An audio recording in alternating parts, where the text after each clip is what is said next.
India Live, India's voice to the world. I'm Preeti Kaur. Coming up in the next 30 minutes, India is hosting US Secretary of State Antony Blinken and Defense Secretary Lloyd Austin for the 5th 2+2 ministerial dialogue. Talks to focus on India-US security cooperation.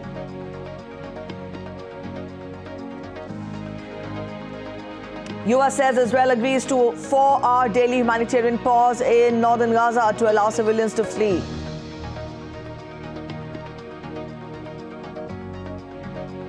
And in cricket, Afghanistan will face South Africa in the ICC World Cup match today at Narendra Modi Stadium in Ahmedabad.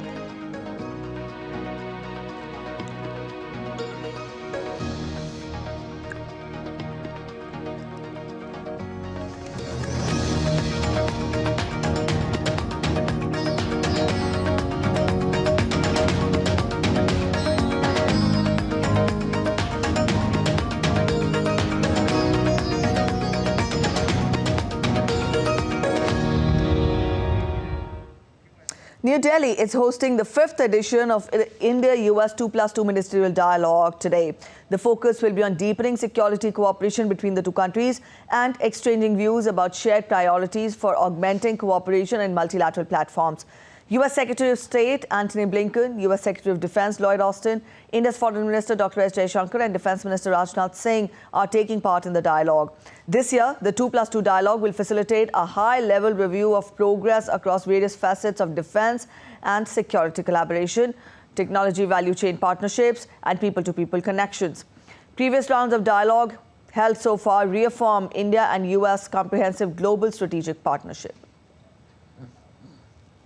Every year, the 2+2 Ministerial Dialogue brings together India's foreign and defense ministers with their US counterparts to address and collaborate on common concerns to enhance and strengthen relationship between the two nations. Over the years, America has offered strong bipartisan support to India. From making it a major defense partner in 2016 to holding Quad meetings at the leaders level. For a non-treaty ally, America has made a significant change in its policy. With India-US trade likely to touch $300 billion in 2026 and 27, the Ministerial Dialogue helps in promoting forums like G20, the Quad, and IPEF, or the Indo-Pacific Economic Framework. For America, India is also an important ally for its free and open Indo-Pacific strategy. The 2+2 Ministerial Dialogue has seen some great momentum over the years. The signing of Logistics Exchange Memorandum of Agreement, or the LEMOA, in 2016, the signing of COMCASA, or the Communications Compatibility and Security Agreement, in 2018, along with the Basic Exchange and Cooperation Agreement, or the BECA, in 2020. Not only was signing COMCASA and other important pacts in the foundational years a big step, but providing waivers to India from Russia sanctions was a significant advancement in the relationship. In fact, 5 years ago, India was given the Strategic Trade Authorization status for transfers of some dual-use high-technology trade. While these deals are good signs of convergences, looking at the current momentum, further framework for overcoming hurdles on regulation of technology, digital economy, few matters of global governance have also been put in place now. Jessica Taneja for DD India. Israel has agreed to put in place 4-hour daily humanitarian pauses in its counter-terrorism operations in northern Gaza. The decision came after President Joe Biden pressed Israelis for a multi-day stoppage in the fighting in a bid to negotiate the release of hostages held by Hamas. White House announced the pauses and the opening of 2 humanitarian corridors in northern Gaza to allow civilians to seek safety from Israel's military operations. There will be 2 humanitarian corridors allowing people to flee the areas of hostilities in the northern part of Gaza. The first such corridor, open between 4 and 5 hours every day for the past few days, has already enabled many thousands of people to reach safer areas. The second route along the coastal road will enable many more thousands to reach safer areas in the south. And of course, we are continuing to work closely with our Israeli partners to address and remain vigilant about efforts from Hamas to discourage and prevent civilians from fleeing this area. Ukrainian police officers went door-to-door in Ukraine's Kupiansk satellite town of Vyuzlovoy, trying to convince parents that they should escape the increasing Russian shelling of the area. The Ukrainian government has ordered the evacuation of children from part of Kupiansk and surrounding areas under intense Russian shelling. Kupiansk remains one of the most active parts of eastern front line, with Russian troops attempting to encircle and recapture the town. Some 270 children remained in town after the evacuation was ordered on November 3rd.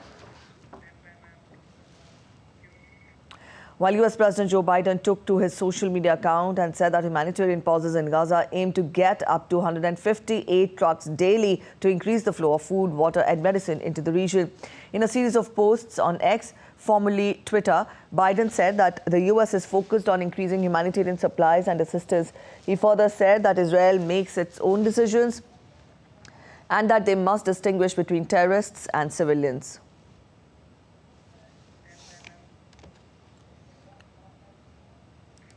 The sixth annual Paris Peace Forum will begin today. Armenian Prime Minister Nikol Pashinyan, Prime Minister of Georgia Irakli Garibashvili, also Chairman of the Presidency of Bosnia and Herzegovina Zeljko Komšić, and President of Montenegro Yakov arrived at Elysee Palace on Thursday.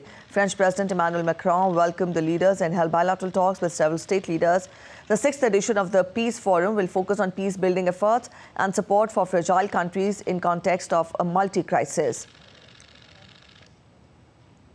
It will also focus on the responsibility of major powers and emerging powers in the area of peace building.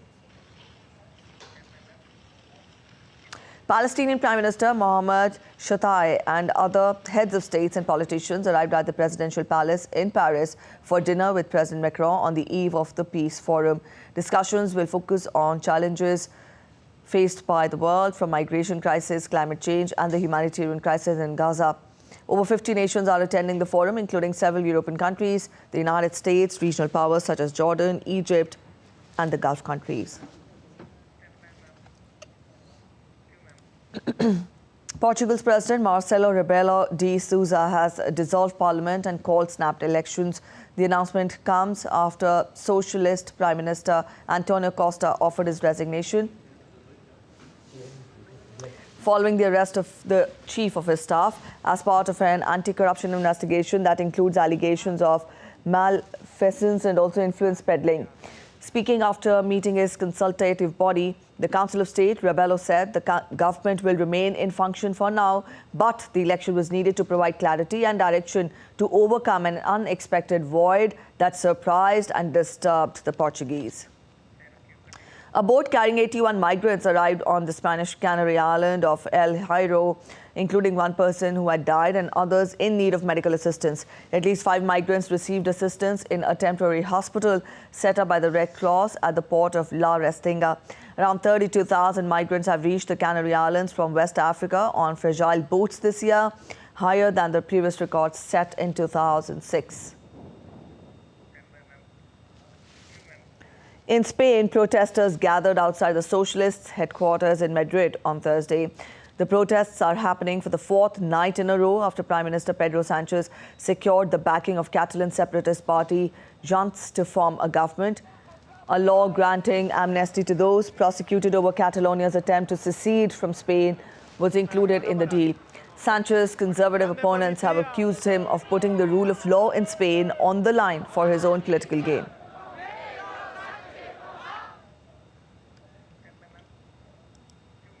Colombia's National Liberation Army guerrillas freed the father of Liverpool football star Luis Diaz after kidnapping him in the country's north nearly 2 weeks ago.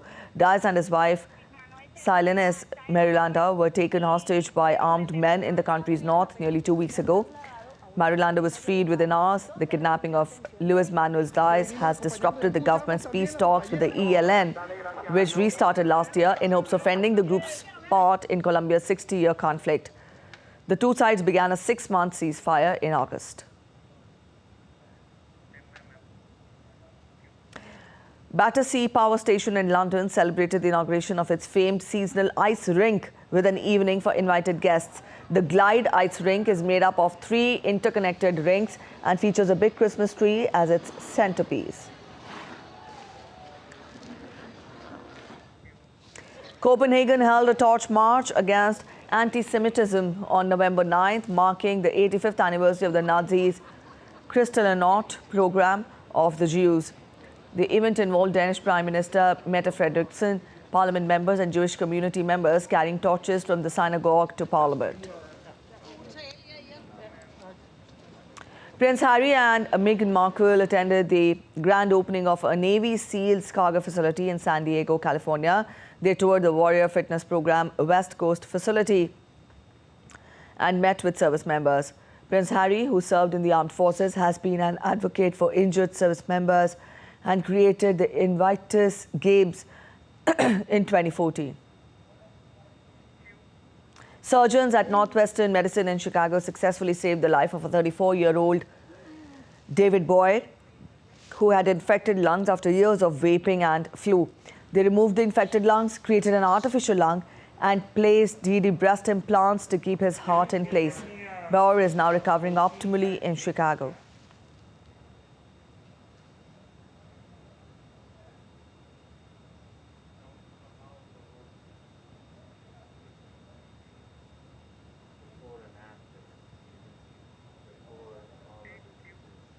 Oscar-winning actor and singer Jared Leto scaled New York's iconic Empire State Building on Thursday to announce his band 30 Seconds to Mars World Tour.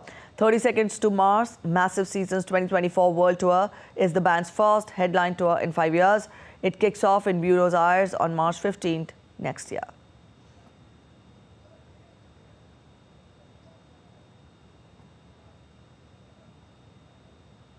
In more international updates, President Joe Biden arrived in Illinois to meet with the auto workers and attend a Chicago fundraiser. It was his first stop before heading to Chicago for a campaign reception. The president's visit focused on reopening an assembly plant that Stellantis closed back in March. In his address, Biden called for unionization across the auto industry and embraced the broader labor movement. The auto companies were doing incredibly well. So auto workers should be doing incredibly well as well. You saved the auto industry, and they should step up for you. A simple proposition. And my administration announced $12 billion to convert the existing auto factories to manufacture electric vehicles if they're in the transition. Because I strongly believe when a company transitions to a new technology, they should retool, reboot, and rehire in the same factories with the same workers in the same community that existed there before. We're heading to a short break, but still to come on this edition of DD India News Hour.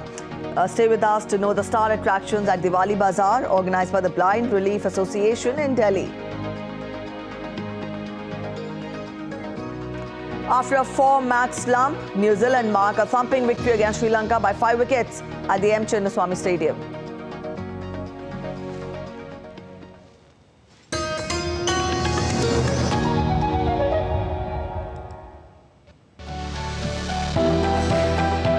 Turning crisis into opportunity, transforming ideas into action, stories of real change, tales of sustainable solution. This series is going to tell stories of such change makers. Watch Change Makers on DD India.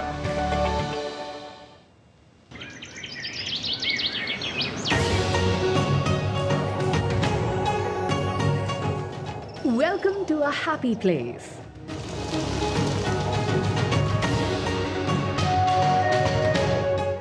To nature's warm embrace.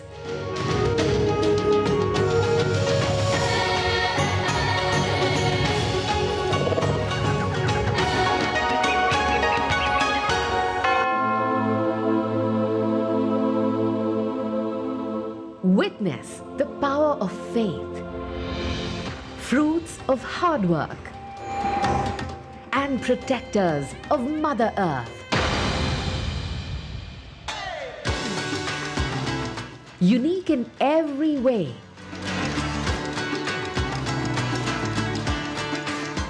Discover something new every day. A small state with big ambitions. And a bigger heart.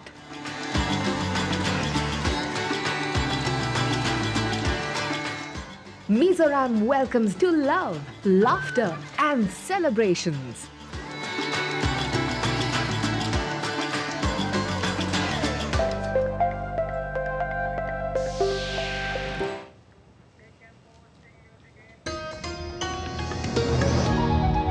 Welcome back after the break. You're watching Lead India Live and I'm Preeti. Let's get you more updates. Minister of Skill Development and Entrepreneurship announced the first ever Indian Institute of Skill of India under Indian Institute of Technology, Kanpur. Lead India correspondent Kriti Vadera has more on this. Indian Institute of Skills Kanpur has informed 3 crucial partnerships with Indian Institute of Technology, Kanpur, Hindustan Aeronautics Limited HAL and Dassault Aircraft Services India DASI to empower and prepare Indian youth, particularly in Uttar Pradesh. 5 new courses for aerospace and defense sectors will be launched initially. Addressing the stakeholders of industry, Minister of Skill Development and Entrepreneurship, Dharmendra Pradhan, said this collaboration marks a significant chapter towards shaping the future of skill development and empowering India's youth. Our Nagpur factory is not only supplying the domestic Rafale industry, we are also supplying to the global market from Nagpur. Few days back I came to know about the same story from the Airbus. Airbus is exporting for its military and domestic aviation sector, its consumer, around $2 billion worth of commodity. But do more business with one condition, make in India. You put up your plant, you build more, you do more business in India.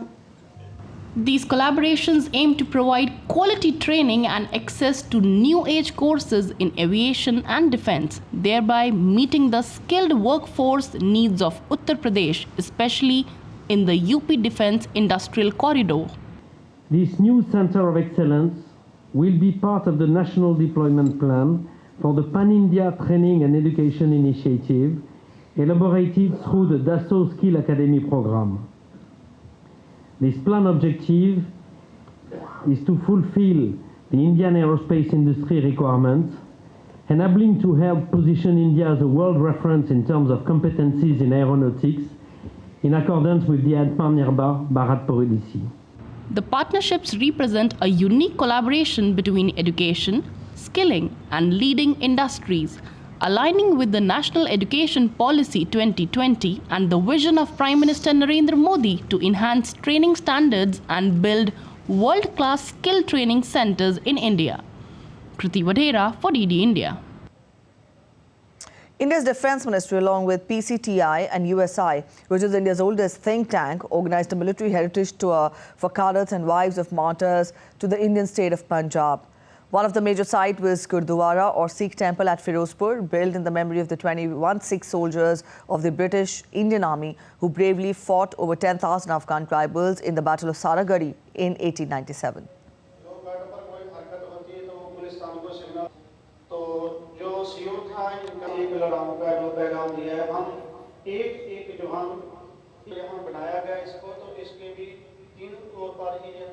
Shri Guru Gobind Singh ji ने अपने वचनों में बोला है कि जो आदमी अपने देश, अपनी भूमि के लिए अपना बलिदान देगा, वो हज़ारों जन्मों तक जो है वो स्वर्ग का आनंद लेगा, और जो अपने देश से गद्दारी करेगा, अपनी भूमि के लिए मर मिटने के बजाय जान बचाने के लिए दौड़ जाएगा, उसको नरकों में जाना पड़ेगा।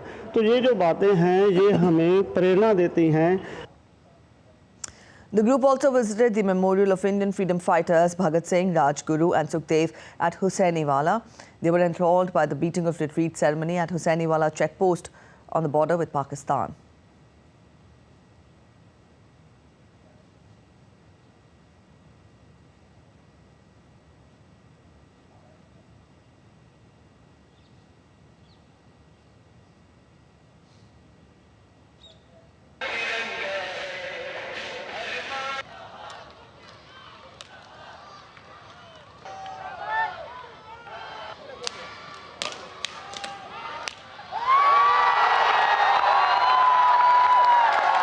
इतिहास पढ़ने में और फील करने में बहुत अंतर होता है, और जैसा कि हम लोगों ने पढ़ा है, कई बार चीज़ें देखी हैं, समझी हैं, लेकिन यहाँ पर आने के बाद जैसा मुझे फील हुआ कि नहीं, उस समय जो हुआ होगा और कितना दर्दनाक माहौल था, और भारत जैसे संघर्ष में अपना लड़ा, और भगत सिंह और ये जय गुरु और सुखदेव जैसे इन्होंने फांसी पे मतलब फील एक बहुत अच्छा फील हुआ, मतलब इमोशंस जाग गए पूरा देश के प्रति। मेरे यहाँ आने का मकसद ये था कि मैं जो ये बॉर्डर देखूँ, इसमें मेरे को बहुत ज़्यादा, यानी कि जो मेरे हस्बैंड ने उस टाइम देखा था, वो करा था, वो मेरे को आज फील हो रहा है।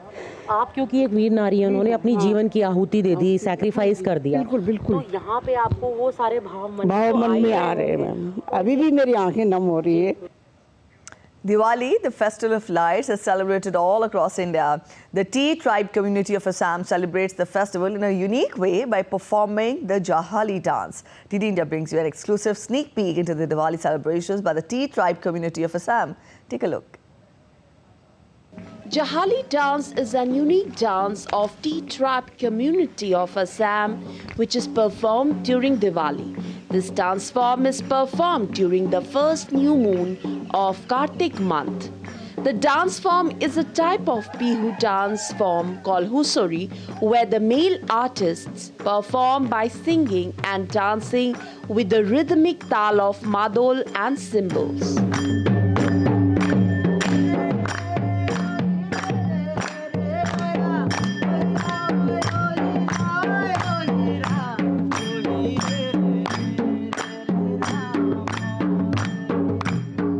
चाय बागान लोगों का ये अक्टूबर महीने का असमीज काटी Bihu. The Jahali community visit place to place and perform Jahali dance during the first new moon night. With their dance, Jahali artists pray for a better harvest and health and prosperity of the Tea tribe community.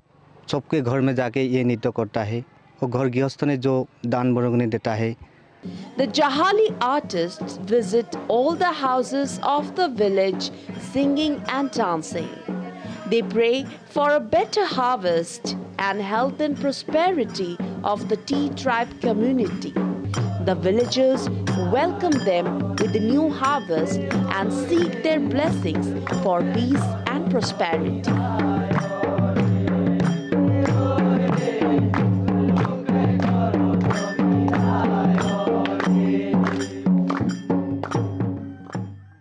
We are here at the Jukai village, and this is how Diwali is celebrated among the Tea tribe community in Assam. They perform the Jahali dance with full gaiety and fervor to celebrate the upcoming winter.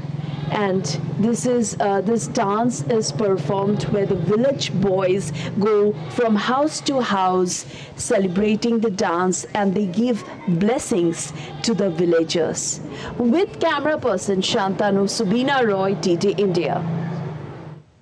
In the spirit of Swachh Diwali, Shubh Diwali, the Diwali Bazar was organized by Blind Relief Association in Delhi and attracted visitors from all corners of Delhi and beyond. The event provides a platform for the visually impaired trainees at the association to demonstrate their skills. DD India correspondent Siddharth Bhardwaj gets us this report.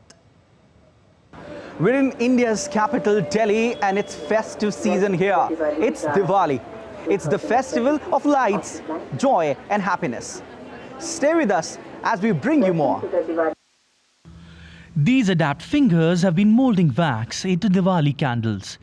Harish Kumar himself has not been able to witness Diwali festivities, but that has not stopped him from celebrating the festival with his efforts. Harish Kumar is making candles for over 39 years now. To make these candles, first we clean the container and add some oil to it. After that, we put thread, followed by slightly warm wax. Diwali is just round the corner. The shopping malls and markets are once again both busy and brighter. Amidst these Diwali festivities, a unique celebration is unfolding in the Diwali Bazar, organized by the Blind Relief Association, Delhi. The Blind Relief Association organizes this annual Diwali Bazar to generate fund, and it supports us for running the institution. Primarily, our basic focus is that in the vocational trainees, we make products. During the skilling program, we make products, various products like paper bags, envelopes, sewing products, and also candles. Shopping is more of an adventure, and the excitement of the shoppers is all the more palpable. People are happy that their Diwali shopping is lighting up lives of many. The main reason why we come to this Mela is because we know that every year whenever we come, we are sure that we're going to get good stuff, and we know that we're coming back for the repeat, people, the stalls who are here, and also it's for a good cause. Yeah, so the cause is good, the stuff is very good, and that is why we are just buying everything from here. We are trying to pick up the decoration and everything for this year. Diwali teaches us that light, joy and connection go beyond what meets the eye. And the true beauty of Diwali lies in the shared moments, laughter and the traditions that unite us all. With camera person Ashish Sharma, this is Siddharth Bharadwaj for DD India, New Delhi.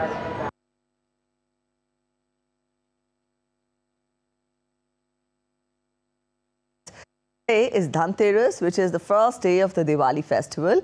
On this day, as per tradition, people invest and buy gold and silver in form of jewelry and utensils. While Dhan means wealth, Teras means the 13th day of the moon cycle. On this day, devotees pray to Lord Kuber and Goddess Lakshmi, the god and goddess of wealth. Amid rising air pollution in the city, India's Delhi NCR received light rainfall in the wee hours on Friday, bringing much needed respite to the people. The national capital received light rainfall amid Delhi government's ongoing efforts to implement the idea of artificial rain to curb air pollution. However, air quality across Delhi continues to be in the severe category, with average AQI around 460. And New Zealand returned to winning ways at the World Cup following a four-match slump as they defeated Sri Lanka by 5 wickets at the M. Chinnaswamy Stadium on Thursday. Winning the toss, New Zealand opted to bowl first. Trent Boult and Tim Southee tore through the Sri Lanka top order. Then timely blows from Santner bundled out Lanka for 171. Opening batsmen Devon Conway and Rachin Ravindra got fourth place New Zealand's chase of 172 off to a fast start, and Daryl Mitchell got them close before they crossed the finish line in 23.2 overs. Victory left New Zealand on 10 points and in pole position to bag the last semi-final spot and join India, South Africa and Australia. Pakistan will now need to beat England by a massive margin to leapfrog New Zealand on net run rate. That's it in this edition of DD India Live, but let us know your thoughts on the news of the day. You can connect with us on Facebook, X and also Instagram. We'll be back with more news as it breaks here on DD India. I'm Preeti Kaur signing off, and from all of us here in Delhi, thanks for watching DD India Live.